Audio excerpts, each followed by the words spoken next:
Son las 7 de la mañana con 16 minutos. Es tiempo de dar la bienvenida acá en la edición de este día, lunes 23 de noviembre, al viceministro de Gobernanza y Vigilancia de Salud, al doctor Javier Solórzano. Doctor Solórzano, buenos días. Desde la matriz de Televicentro en la ciudad de Quito, le saluda Roberto Álvarez Vandenberg. Entremos a materia, doctor. Que tenga una buena semana. A escala nacional, ¿cuál es la situación de la pandemia en nuestro Ecuador?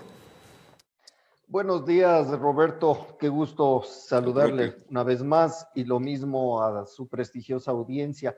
Bueno, en realidad la pandemia sigue su curso, siguen aumentando obviamente el número de enfermos, de muertos, porque estamos en medio de una epidemia y creo que esa es la principal razón por la que debemos reforzar los mensajes a toda la ciudadanía de que esto no ha pasado y que tenemos la obligación de cuidarnos.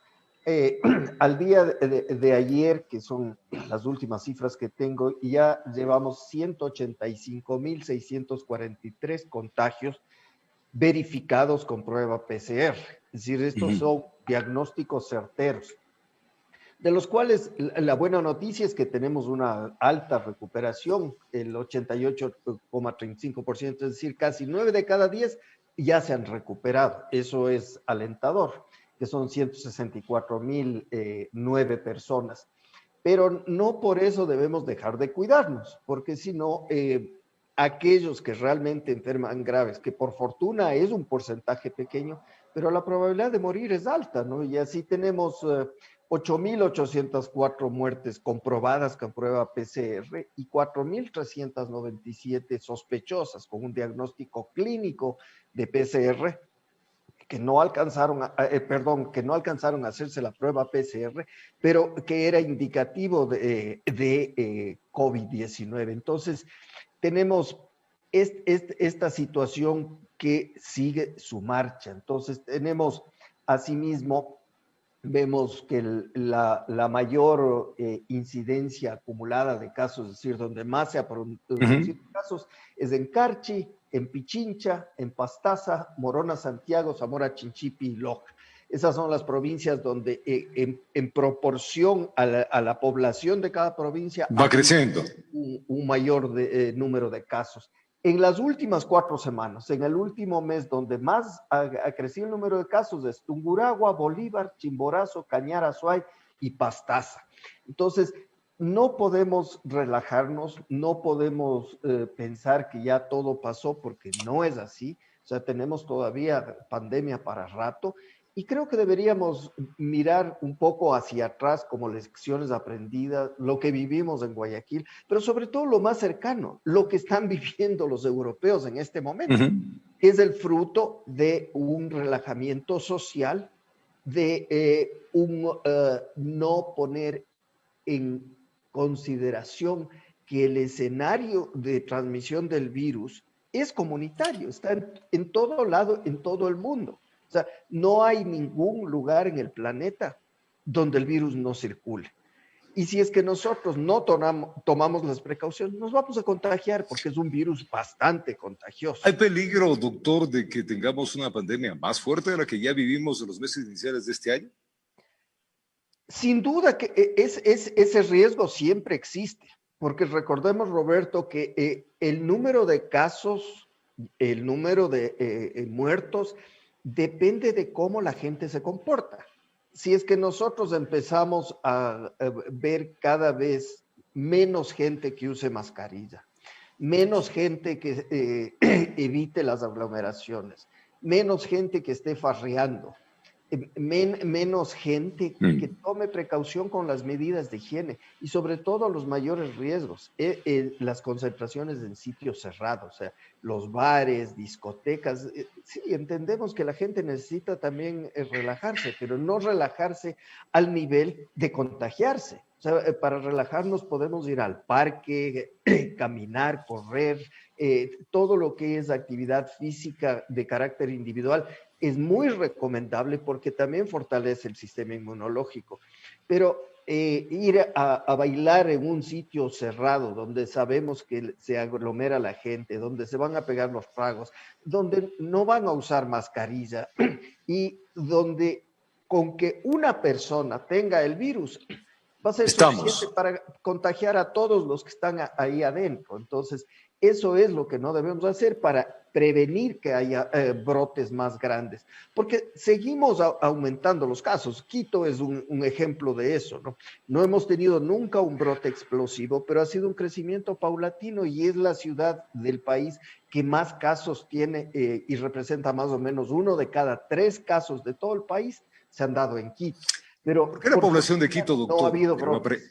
Le voy a preguntar esto. ¿Por qué la población de Quito, en este caso al ser el centro de la pandemia, lo que usted me está diciendo, no ha tenido esa explosión? Usted mismo habla de una explosión que la que tuvo Guayaquil.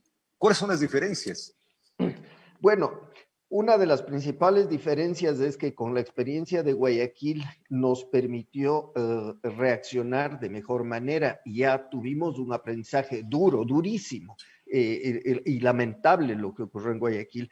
Pero por eso en Quito, recordemos en la época que pasamos ya del confinamiento al distanciamiento con los semáforos, hubo bastante precaución en la apertura. O sea, se fue abriendo paulatinamente diversos sectores, se estimuló a la apertura, pero con la práctica de protocolos de bioseguridad, que en general se cumplieron mucho. Recuerdo, por ejemplo, la industria de la construcción, que fue la primera en abrir. ¿Que se reactivó? Y recordará las críticas, decían que los Correcto. albañiles, por ser los más pobres, van a hacer la carne de cañón y se van a morir.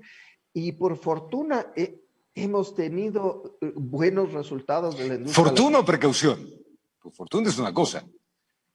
No, no. Es un poco a la suerte, ¿no? Dejémosles. No, quiero decir, hemos tenido la fortuna de que en esa industria, como se aplicaron bien los protocolos de bioseguridad, no hubo la cantidad de enfermos y de muertos que se esperaba. O sea, sí, uno que otro se han contagiado. Sin duda. Pero eso además favoreció muchísimo a la recuperación económica, no solo de la ciudad como un todo, pero de las familias que dependían del ingreso de esos trabajadores.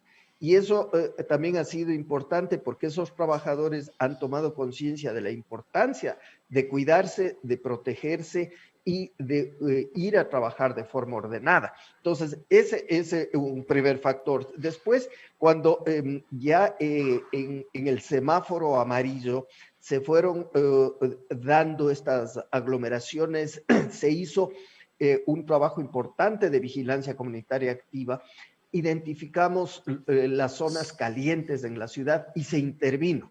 O sea, ya no dimos un paso atrás, decir, no, confinamiento total, porque eso realmente no funciona, pero sí identificamos dónde había problemas y se intervino en esas zonas para contener los brotes en esos lugares y evitar que se expanda al resto de la ciudad. Hubo dificultades, sin duda, recordará que mucha gente protestó, que fue necesario desplegar fuerzas del orden, pero se logró reducir el efecto que eso podía tener sobre el resto de la ciudad. Tercero, logramos también un fortalecimiento importante de los servicios de salud, tanto del primer nivel como hospitalarios. Cuarto, una coordinación adecuada e importante con el municipio de Quito, trabajando en forma conjunta para desplegar brigadas a lo largo y ancho de la ciudad. Recordará que se montaron carpas de triaje en distintas zonas. Y que se está volviendo a montar actualmente.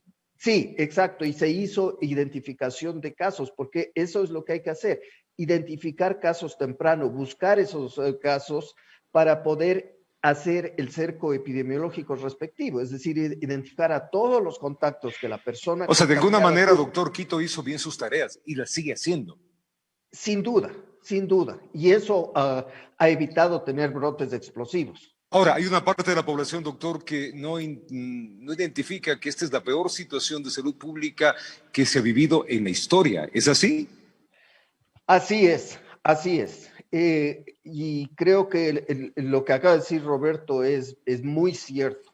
No hemos vivido como país una situación de salud pública tan compleja, tan severa y tan prolongada como la que estamos viviendo. Y eso hace que todos tomemos conciencia de cómo actuar en este contexto, porque claro, es un contexto anómalo, no es lo que estábamos acostumbrados, pero tenemos la obligación de adaptarnos, porque si no nos adaptamos, podemos enfermar y morir. Entonces, es una cuestión también de voluntad y aquí el poder de decisión de cada uno es importantísimo porque lo que yo haga como individuo tiene un efecto positivo o negativo sobre el colectivo. Y eso es muy importante. Entonces, tomar esa conciencia es muy importante. Creo que sí debemos reconocer que la mayoría de la población está consciente y eso también es el quinto factor que ha contribuido, el que la población haya entendido los mensajes y practique las medidas de O prevención. por lo menos trata, doctor. La situación actual de la salud, ¿cómo está? Si hemos hablado con todo este antecedente, a hoy día, ¿cómo está las UCIs? ¿Cómo está en general, pues, con la pandemia, la salud pública del país? Bueno, en términos de las unidades de cuidados intensivos, estamos en las últimas 2, 3 semanas con un aumento ligero de la demanda de camas. Sin embargo, hay todavía disponibilidad de camas. Esta es una situación muy dinámica y que varía de día a día, pero el que haya camas disponibles no quiere decir que dejemos de practicar las medidas de prevención. Por Doctor, ejemplo, a escala nacional tenemos en este momento, al día de ayer, 63% de eso iba. ocupación de camas de cuidados intensivos. O sea, hay Doctor, una de cada 3 camas de cuidados intensivos está libre a escala nacional, pero eso no quiere decir que debamos descuidarnos. eso es lo que debe preguntar. Ustedes, me imagino, como Ministerio de Salud tienen una escala. ¿Cuándo comienzan a alarmarse? Cuando el porcentaje de camas de utilización es un 15%, un 20%, un 75%, un 30%. ¿Desde qué porcentaje comienzan a decir aquí puede pasar algo? Bueno, más que de decir en un 15 o un 20%, lo que hay es que observar el comportamiento de esa dinámica como decía, que puede cambiar de día a día. Cuando esta dinámica empieza a ser cada día que hay menos camas disponibles, es cuando hay que preocuparse. Pero cuando vemos que hay 2, 3 días de demanda, después se liberan camas, sabemos que hay un crecimiento de la demanda, pero no es un crecimiento muy grande, es todavía manejable. Pero por eso es importante complementar este esfuerzo que se hace en tener camas de cuidados intensivos con el trabajo en la comunidad, con la vigilancia comunitaria activa, lo que hablábamos hace un rato del rastreo de casos, identificación de estos casos, porque si encontramos casos nuevos, lo importante es contener esos casos en el espacio territorial más pequeño como sea posible. Es decir, identificación temprana, se hace la identificación de los contactos y se trata de cerrar ese círculo, ese cerco epidemiológico, poniendo a las personas en aislamiento y evitando que salgan a propagar el virus, porque el virus se mueve con nosotros, con las personas. Va moviéndose conforme vamos haciéndolo. Doctor, vayamos al otro escenario, el tema de las vacunas, que también preocupa. Ya tenemos fecha y hay una estadística, cuántas personas se van a vacunar, cuánto va a ser la inversión, cuántos millones de vacunas van a llegar. A ver, la vacuna, y esa es una pregunta muy importante, es otra de las herramientas terapéuticas que tendremos disponible para combatir la pandemia. Pero ojo, y antes de entrar en los detalles, quiero ser muy claro con este mensaje. La vacuna no es la panacea, es una herramienta más. Aun cuando tengamos la vacuna y se empiece a administrar esta vacuna, deberemos seguir comportándonos como estamos pidiendo ahora, practicando las medidas de prevención. Mascarilla, distancia, medidas de higiene, no aglomeraciones, no reuniones en sitios cerrados por tiempo prolongado. Eso seguirá siendo prioritario, porque hasta que la vacuna tenga su efecto. ¿Cuál es el efecto de la vacuna? que logremos que un porcentaje de por lo menos 6 a 7 de cada 10 personas tenga anticuerpos contra el virus, porque al tener este porcentaje de la población con anticuerpos, aunque el virus siga circulando, ya se El contagio es menor. el contagio baja a niveles mínimos y se protege a la otra parte de la población, a la que no está vacunada, perdón, y que quizás por algunas razones no pueda vacunarse, por ciertos tipos de enfermedad, por su edad, por su condición de física o de ubicación. Correcto. Pero ese es el objetivo de la vacuna. Entonces, en ese sentido, hemos logrado ya tener un acuerdo con 4 fuentes de abastecimiento. La primera, este mecanismo diseñado por la OMS, Gavi, que es la Alianza Global de Vacunas, y CEPI, que nos permite acceder aproximadamente a 7 millones y piquito de dosis, pero redondeemos en 7 millones. Con ellos, esta es una iniciativa que fue creada con el propósito de garantizar a todos los países del mundo un acceso equitativo a la vacuna. ¿Qué quiere decir eso? Que no importa el nivel de ingreso del país, el mecanismo garantiza que 20% de la población puede ser cubierta y garantizan ese acceso a vacunas, y también establecen unos criterios de prioridad, es decir, personal de primera línea, en el que está salud, fuerzas del orden, todos quienes cuidan centros gerontológicos, ambulancias, etcétera, etcétera. Aquí estaríamos hablando, doctor, que el 60% de la población estaría con, por lo menos, garantía de vacuna, al tener apenas 7 millones. Así es, porque después tenemos un acuerdo directo con AstraZeneca, que es uno de los fabricantes que ha trabajado con la Universidad de Oxford, con quienes tenemos también un acuerdo adicional por 5 millones de dosis más. Y con esto ya más o menos estaríamos cubriendo a toda la población. No, llegaríamos al 60% aproximadamente de lo que decimos. Con esas más, también con Pfizer tenemos un acuerdo, y con COVAX con X, que es un laboratorio estadounidense subsidiario de United Biomedical y que trabaja con el apoyo de la Universidad de Nebraska. Entonces, con todo esto, apuntamos a llegar aproximadamente al 60% de la población. Ahora, ¿qué fechas están previstas, doctor? Porque también es importante saber, entendemos, el mundo está comprando esto, nosotros también estamos a la cola. ¿Qué fechas se tiene previsto? Bueno, de las primeras afirmaciones o promesas que nos han hecho los productores, estamos hablando del segundo trimestre del próximo año. Dos de ellos han dicho que a finales de marzo, comienzos de abril, es cuando tendrían disponibles las dosis ya para entrega acá en el país. Sí, recordemos, como bien dice Roberto, que todo el mundo está comprando vacunas. Y aquí, si no fuese por este mecanismo de COVAX Facility, realmente sí pesa la billetera, porque los más grandes tienen mayor capacidad económica y compran, y obviamente van a tener la prioridad en la entrega de las primeras dosis fabricadas. Pero por fortuna nosotros hemos logrado ya reservar este número de dosis, hemos comprometido también ya con los anticipos respectivos esa entrega de vacunas que nos permitirá arrancar en el segundo trimestre del próximo año ya con la vacunación en el país. Estamos hablando, doctor, que en marzo comenzará ya el calendario de vacunación. ¿Ustedes ya tienen hecho la estructura? ¿Quiénes son los primeros que se van a vacunar?